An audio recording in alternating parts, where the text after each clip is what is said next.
Baik, Assalamualaikum warahmatullahi wabarakatuh. Perkenalkan, nama saya Asilam Nasifa dari kelas dengan NIM D1B1241178 dengan program studi S1 Farmasi.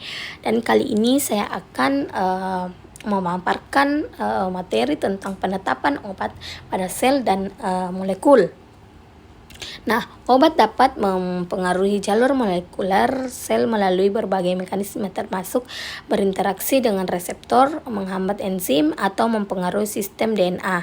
Interaksi obat dengan reseptor dapat memicu atau menghambat berbagai jalur transduksi sinyal dan pada akhirnya mengubah fungsi sel. Nah, ada penghambatan reseptor dan jalur sinyal, yaitu Obat dapat mempengaruhi jalur molekuler dengan menargetkan reseptor atau protein sinyal.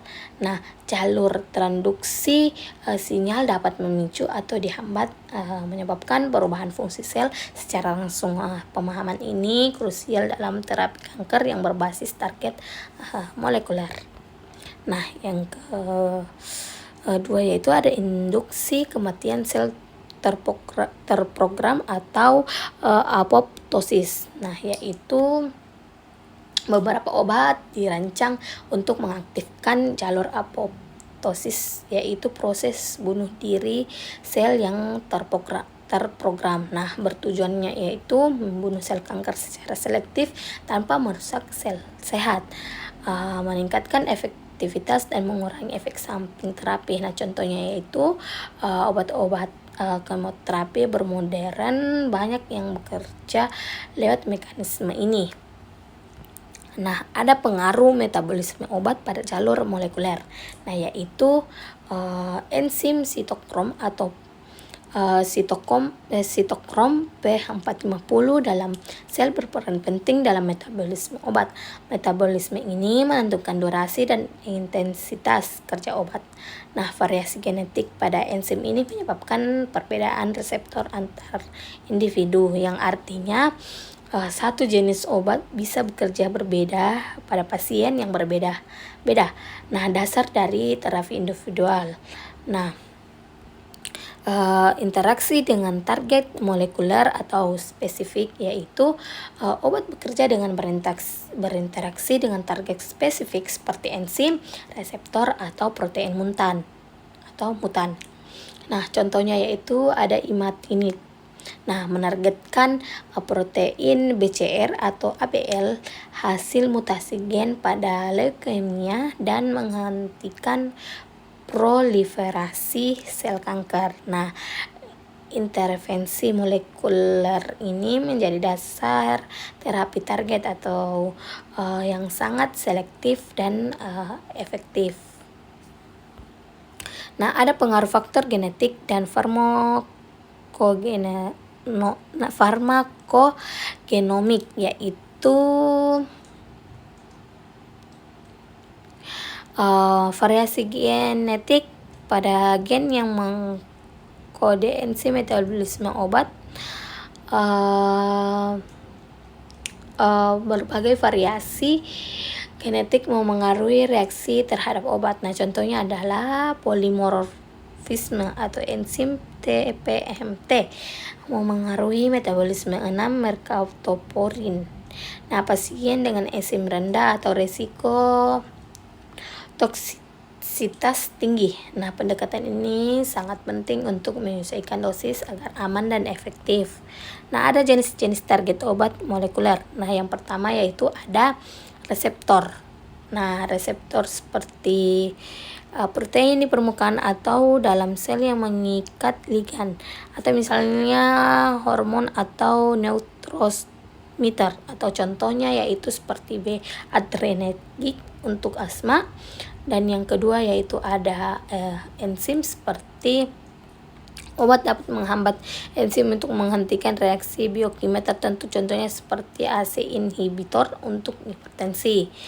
Nah, yang ketiga ada saluran ion seperti itu yang mengatur aliran ion melalui membran sel, contohnya obat antiepilepsi yang menargetkan saluran natrium. Nah, yang keempat ada Yang keempat adalah transporter, yaitu protein yang memindahkan zat masuk dan keluar sel. Nah, contohnya ya seperti SSRI yang bekerja pada serotonin. Nah, yang kelima atau yang terakhir yaitu ada protein struktural atau sinyal. Itu seperti protein tirosin kinase yang sering ditargetkan dalam terapi kanker.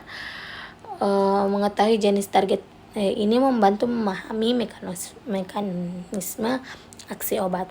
Nah, selanjutnya ada farmakodinamik. Nah, farmakodinamiknya yaitu kita harus tahu dulu apa itu farmakodinamik. Nah, farmakodinamik adalah cabang ilmu farmasi yang mempelajari efek obat terhadap tubuh dan mekanisme kerjanya. Yang artinya bagaimana obat bekerja setelah masuk ke dalam tubuh. Nah, termasuk tempat kerja obat atau target molekuler. Cara obat menghasilkan efek atau agonis atau antagonis atau inhibitor, hubungan antara dosis dan respon. Nah, contohnya adalah paracetamol itu menurunkan demam dengan menghambat enzim ECOX atau di otak. Jadi farmakodinamik menjelaskan apa yang dilakukan obat terhadap tubuh, bukan sebaliknya. Nah, baik, adapun kesimpulan dari penetapan obat pada sel dan molekuler itu yaitu obat bekerja dengan menargetkan komponen-komponen spesifik dalam sel seperti reseptor, enzim, saluran ion, dan potensi sinyal yang berperan dalam berbagai jalur molekuler. Nah, dan interaksi ini dapat mengaktifkan atau menghambat jalur transduksi sinyal sehingga mempengaruhi aktivitas dan fungsi sel. Nah, termasuk penghambat pertumbuhan sel kanker atau mengindukasi apoptosis secara selektif. Dan farmakodinamik menjelaskan bagaimana obat mempengaruhi tubuh termasuk mekanisme kerja obat, lokasi targetnya, dan hubungan antara dosis dan efek yang ditimbulkan. Nah, melalui pemahaman ini proses pengembangan dan pengobatan obat menjadi lebih rasional, aman, dan sesuai dengan karakteristik biologis pasien.